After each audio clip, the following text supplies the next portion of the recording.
জি বাংলার পর্দায় অল্প সময়ের মধ্যেই দর্শকের মন জয় করে নিয়েছে তারে ধরি ধরি মনে করি ধারাবাহিক। প্রেম আর ভক্তির মেলবন্ধনে তৈরি এই গল্পে প্রথমবার জুটি হিসেবে দেখা যাচ্ছে পল্লবী শর্মা ও বিশ্বরূপ বন্দ্যোপাধ্যায়কে। ধারাবাহিকে গোরা ও রূপমঞ্জরির গল্প ধীরে ধীরে দর্শকদের সঙ্গে এক গভীর সংযোগ তৈরি করেছে। এই আবেগঘন গল্পের মাঝেই নতুন এক খবর ঘিরে বাড়ছে কৌতূহল। জানা যাচ্ছে এই ধারাবাহিকেই এন্ট্রি নিতে চলেছেন জনপ্রিয় অভিনেতা বিক্রম চ্যাটার্জি।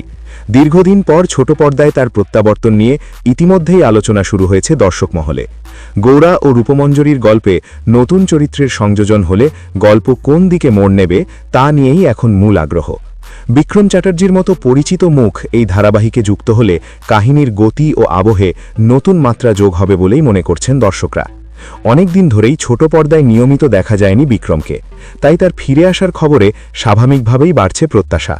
কোন চরিত্রে তাকে দেখা যাবে কিংবা গল্পে তার ভূমিকা কি হবে, এসব বিষয়ে এখনও আনুষ্ঠানিকভাবে কিছু জানানো হয়নি।